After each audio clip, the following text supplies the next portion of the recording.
இதுவரை முதலமைச்சராக இருந்தவருடைய வரலாற்றிலே மக்களின் சக்தியை, ஒரு மகா சக்தியை பெற்ற ஒரு மாண்புகு முதலமைச்சருடைய தலைமையிலான தமிழக வெற்றி கழகத்தில் அன்போடு உங்களை அரவணைக்கின்ற பொதுச் செயலாளர் இன்றைக்கு மேடையிலே உங்களை புன்னகையோடு உங்களை வரவேற்கிறார்.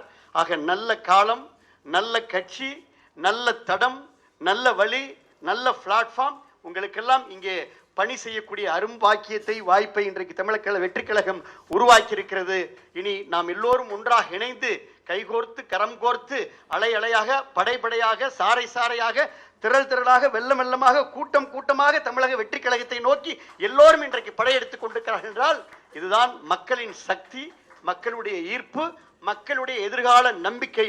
இனி எந்த தேர்தல் வந்தாலும் அதிலே தமிழக வெற்றி கழகம் மட்டும்தான் வெற்றி பெறும். தமிழக வெற்றி கழகம் மட்டுமே வெற்றி பெறும் என்பதை மட்டும் சொல்லி மீண்டும் ஒரு முறை உங்கள் அத்துணை பேரையும் வருக வருக வருக. எல்லாம் இங்கே முகத்தெல்லாம் பார்க்குறப்ப இளைஞரணி பேரவை என இயக்கத்தில் தொடர்ந்து பணிபுரிந்தவர்கள்லாம் இருக்காங்க. கண்ணுக்கு முன்னாடி நண்பர்கள் நல்லா இருக்காங்க. எல்லோரையும் வாஞ்சையோடு வரவேற்கக்கூடிய பொதுச் செயலாளர் அவர்களுக்கு மீண்டும் நன்றி தெரிவித்துக் கொண்டு வாய்ப்புக்கு நன்றி கூறி விடைபெற்றுக் கொள்கின்றேன். நன்றி கலந்த வணக்கம்.